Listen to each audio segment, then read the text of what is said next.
What's up, guys? Welcome to the channel today. Today's going to be my week 5 reaction video. I've been doing these every week, giving you guys some buy and sell targets kind of based on the weekend. Week 4, I felt great with my week 4 video. Hopefully you guys enjoyed that one. It looked great this weekend, man. I mean, Tank Bigsby had a big game. Chase Brown had another big game, so I felt really good about those two buys from last week. But let's get today's video kicked off. If you have 2 seconds, please like, subscribe, comment. Everything helps so much, so I thank you guys for checking it out. Today, let's get started with our buys for the week. The first one is going to be a couple of Eagles wide receivers. And I know this may seem a little silly, but the first one is A.J. Brown. He hasn't played since week 1, so you may be able to catch some people slipping on just remembering how dominant A.J. Brown is. Week 1 against the Packers, right? 10 targets, 5 catches, 119 yards, and a touchdown. No one needs to tell you how good A.J. Brown is, but we haven't seen him since week 1, so some people may forget that he is a top 10 wide receiver in fantasy football. He is the alpha for that Eagles team. They are completely different when he is on the field. I mean, when you watch A.J. Brown, this dude makes big plays every single game. Jalen Hurts loves to look for him. But his running mate, Devonta Smith, a very good player in himself, had a couple very big games without A.J. Brown on the field, but also had a good game with A.J. Brown on the field. Of course, his ceiling is a little lower with A.J. Brown there. But Devonta Smith played the first 3 weeks of the season. He sat out the last 2 weeks, bye week, and he missed that week. But 7 catches in all 3 games, 84, 76, and 79 yards. Of course, he scored in week 2 on a great play in the back of the end zone here. But Devonta Smith, a great route runner, and the Eagles wide receivers are something that I just love to target. The Eagles are kind of in a little slump right now. I think a lot of it does have to do with A.J. Brown being out, though. I mean, you look at Jalen Hurts' splits with A.J. Brown, without A.J. Brown. Same for the Eagles. A.J. Brown is such a key component to their team that they do tend to fall off a little bit without him there. So I'd be sending out some offers for these Eagles wide receivers. Sometimes people, when guys are on their bench or they're hurt, they kind of tend to forget about them. And it's sometimes a good time to look into players. My next buy, and this is one that just kind of watching the night game, Steelers, Cowboys, Rico Dowdle looked pretty good. I think he's seen his role grow. And last night, you could really just tell that he is the lead of that backfield. Of course, had his best game of the season, 20 carries for 87 yards.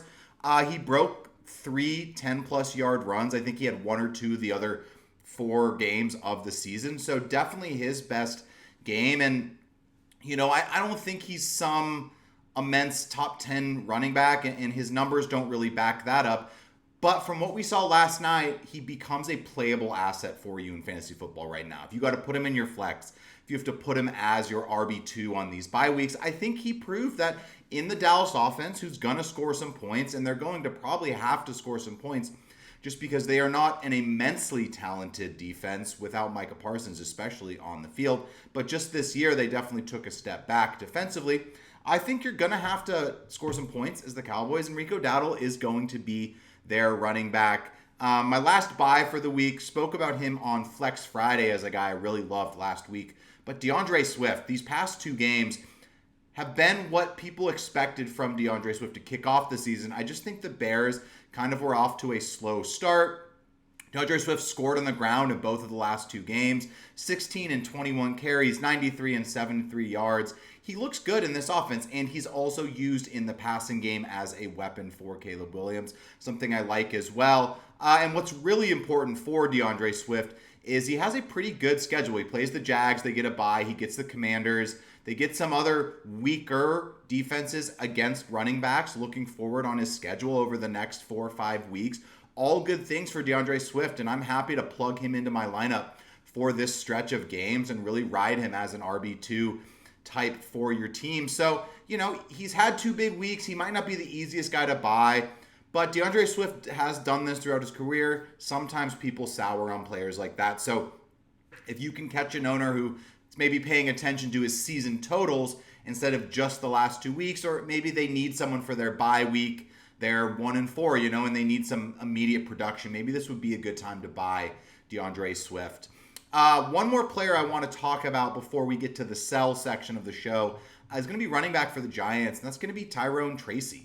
I just thought Tracy looked really good for the Giants this weekend with Singletary out. I do think Singletary's going to play and probably be the starter when he comes back. But Tracy showed this ability that Singletary does not have. He had some really big runs. He looks fast, and he looks like a different player than Devin Singletary. So I think he's going to increase his snap share as the season goes on, become more of a weapon. I know people are going to hate to admit it, but if you take out the Minnesota Vikings game for Daniel Jones, the Giants have looked pretty good offensively. I mean, they're not ever going to be a top 5 offense with Daniel Jones, but they went up to Seattle and beat the Seahawks without Malik Neighbors. Daniel Jones looks like he's running that offense. They didn't have Singletary as well. And now, why I say the Vikings game is he didn't look great against the Vikings, but the Vikings are 5-0, and they've made very good quarterbacks look absolutely silly so far this season. So I think that's more of a Vikings thing than a Giants thing. And, Tyrone Tracy just had a nice little game, 129 yards on the ground, 18 carries, very good efficiency numbers for him. So all in all, I like keeping an eye on Tyrone Tracy here, and maybe it's off waivers. I added him off waivers last week on a Sunday morning just to stash him, but he's someone I would be interested in investing in off the waiver wire this week to see what his role can turn into. So on to my sells for the week. Sell number 1, and this is going to be an overarching sell. Just sell the Browns. This is a Deshaun Watson problem. Deshaun Watson looks absolutely horrendous. Looking at his 3 years in Cleveland, none of the efficiency numbers are good. He has terrible completion percentages. He has terrible, DVOAs. He has terrible EPAs. His EPA this year is twice as bad as it has been the last 2 years. And he was not a good player the past 2 years. So that should show you how poorly he really is playing. He's nuking the value of David Njoku, Amari Cooper. Some of these running backs have had a couple good games. Jerome Ford has some stretches where he gets catches, but it's cheap PPR points, which still counts in fantasy football. But if you can move off any of these performances from the Browns, I just think you can't trust them. And I really hope Nick Chubb coming back in the next month can turn things around for this offense. But what I'm really hoping is Jameis Winston comes in, because at least he'll throw the ball and try to do something. But it looks very bad for the Browns right now. And the last one I'm looking to sell, and I keep getting a bunch of flack for this on some of my takes on the Colts wide receivers, but I don't like owning players that I cannot depend on a week-to-week basis. And the Colts wide receivers are not dependable players right now. Yes, they have some spike weeks. Alex Pierce had a great game this week, but he stunk the 2 weeks before. Michael Pittman was awesome last week, but he stunk basically this week, besides he got you the cheap touchdown to start the game off. Josh Downs looks good, and really, these players are fine, but why I'm saying sell the wide receiver is that if you look at these stats, they are a better passing team with Joe Flacco. Look at the numbers between Joe Flacco and Anthony Richardson. Flacco has almost as many yards in 2 games as Richardson has in 4 games. He averages more yards per game. He's thrown more touchdowns. His QB rating's better. His completion percentage is better. It's all of these stats, and Anthony Richardson is going to be coming back.